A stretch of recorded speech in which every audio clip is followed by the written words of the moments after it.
1 Corinthians chapter 6 verse 15 and 16. Know ye not that your bodies are the member of Christ?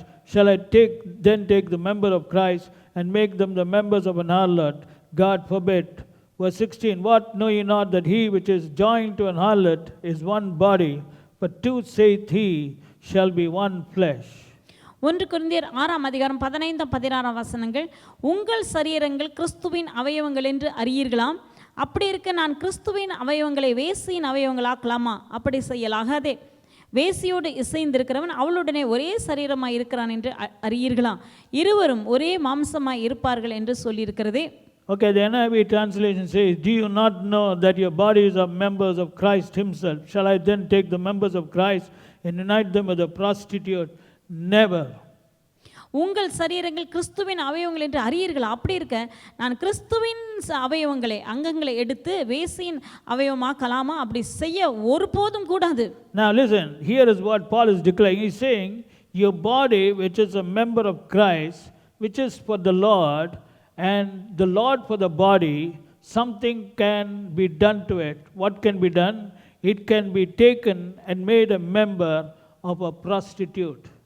இந்த இடத்துல ஒரு காரியத்தை நாம் அறிந்து கொள்ள வேண்டும். உங்களுடைய சரீரமானது கர்த்தருக்கே உரியது, கர்த்தரும் சரீரத்துக்குரியவர். உங்களுடைய சரீரமானது கிறிஸ்துவின் அவயவமாக இருக்கிறது. ஆனால் அதற்கு ஒரு காரியம் நடக்க முடியும். என்னவென்றால் அந்த சரீரத்தை உறுப்பை எடுத்து அவயவமாக இருக்கிறதான அந்த சரீரத்தை எடுத்து வேசியின் அவயவமாக மாற்ற முடியும். Though God purchased your body, the God declares it's member of Christ's body, the God declares his body is for the Lord and the Lord is for the body, yet you have the power to take this body which belongs to God and which is supposed to be for the Lord and make it a member of an harlot or a prostitute. That power is in your hand. இந்த சரீரத்தை கர்த்தர் விலை கொடுத்து அவர் வாங்கிவிட்டார். இந்த சரீரம் கர்த்தருக்கே உரியதான சரீரம். அந்த சரீரமானது கிறிஸ்துவின் அவயவமாக இருக்கிறது. இப்படிப்பட்டதான இந்த சரீரத்தை எடுத்து நீங்கள் வேசியின் அவயவமாக மாற்றக்கூடியதான வல்லமை உங்களுடைய கையில் இருக்கிறது. And when you do it, God is not going to stop it. நீங்க அப்படி செய்யும் பொழுது தேவன் அதை தடுத்து நிறுத்த மாட்டார். How did you do it? Come on, this body is mine. I purchased it. It is a member of Christ. It is for the Lord. You cannot do it. God's not going to stop it, brother. God's not going to do anything. அவர் ஒன்றுமே செய்ய மாட்டார், தடுத்து நிறுத்துவார். எப்படி நீ செய்யலாம்? இது கர்த்தருக்கு உரியதான சரீரம், கர்த்தராலே வாங்கப்பட்டதான சரீரம், அவருடைய சரீரத்தின் அவயவமாக இருக்கிறது. இதை நீ எப்படி எடுத்து வேசியின் அவயவமாக மாற்றலாம்?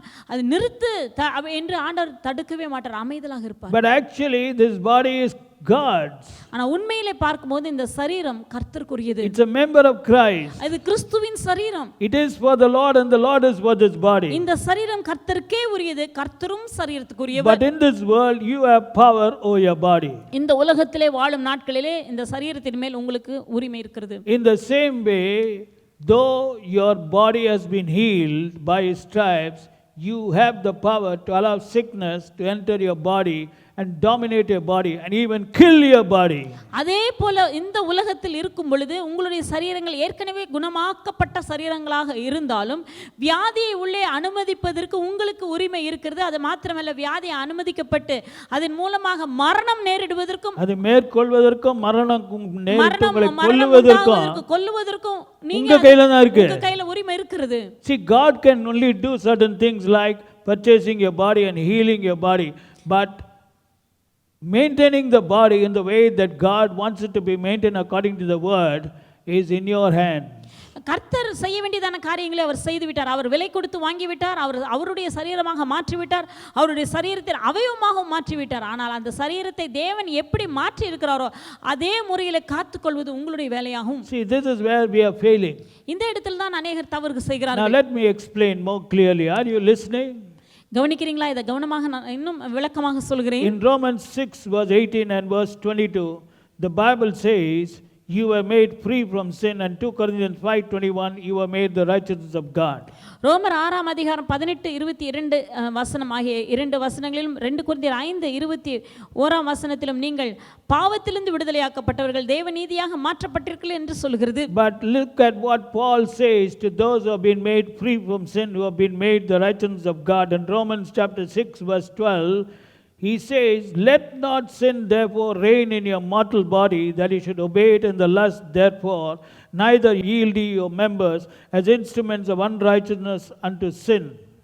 அதே சரீரம் தான் உங்களுடைய சரீரம். நீங்கள் பாவத்திலிருந்து விடுதலையாக்கப்பட்டவர்கள், பாவத்திலிருந்து நீங்கள் விடுதலையாக்கப்பட்டதான் அந்த சரீரத்தை உடைய நபர்களுக்கு தான் பவுல் சொல்லுகிறார் ரோமர் 6:12 ஆகையால் நீங்கள் உங்களுடைய சரீரத்தை, சாவுக்கேதுவான உங்கள் சரீரத்தில் பாவம் ஆழாதிருப்பதாக நீங்கள் உங்கள் அவயவங்களை அநீதியின் ஆயுதங்களாக பாவத்திற்கு ஒப்புக்கொடாமல் என்று நீதிக்குரிய ஆயுதங்களாக தேவனுக்கு ஒப்புக்கொடுங்கள். In other words, though God has made you free from sin and made you righteousness of God, yet you have the right to allow sin to reign over you and make you a slave of sin. தேவன் உங்களை பாவத்திலிருந்து விடுதலை ஆக்கி இருந்தாலும், பாவத்திலிருந்து விடுதலையாக்கப்பட்டு தேவன் நீதியாக உங்களை மாற்றி இருந்தாலும், நீங்கள் பாவத்திற்கு இடம் கொடுப்பதின் மூலமாக பாவத்துக்கு நீங்களே அடிமையாக முடியும். You can yield your members as instruments of righteousness unto sin. உங்களுடைய சரீர அவயவங்களை அநீதியின் ஆயுதங்களாக உங்களால் பாவத்துக்கு ஒப்பு கொடுக்க முடியும். God is not going to stop it, brother, if you're going to use your option and discretion and decision making authority. தேவன் அதை தடுத்து நிறுத்த மாட்டார். அதற்கு உங்களுக்குரியதான சில முடிவெடுக்கக்கூடியதான திறமைகளை தேவன் உங்களுக்கு தந்திருக்கிறார். He can only advise you, let not sin reign in your mortal body, neither yield your members as instruments of unrighteousness. That's all. He can't do more than that.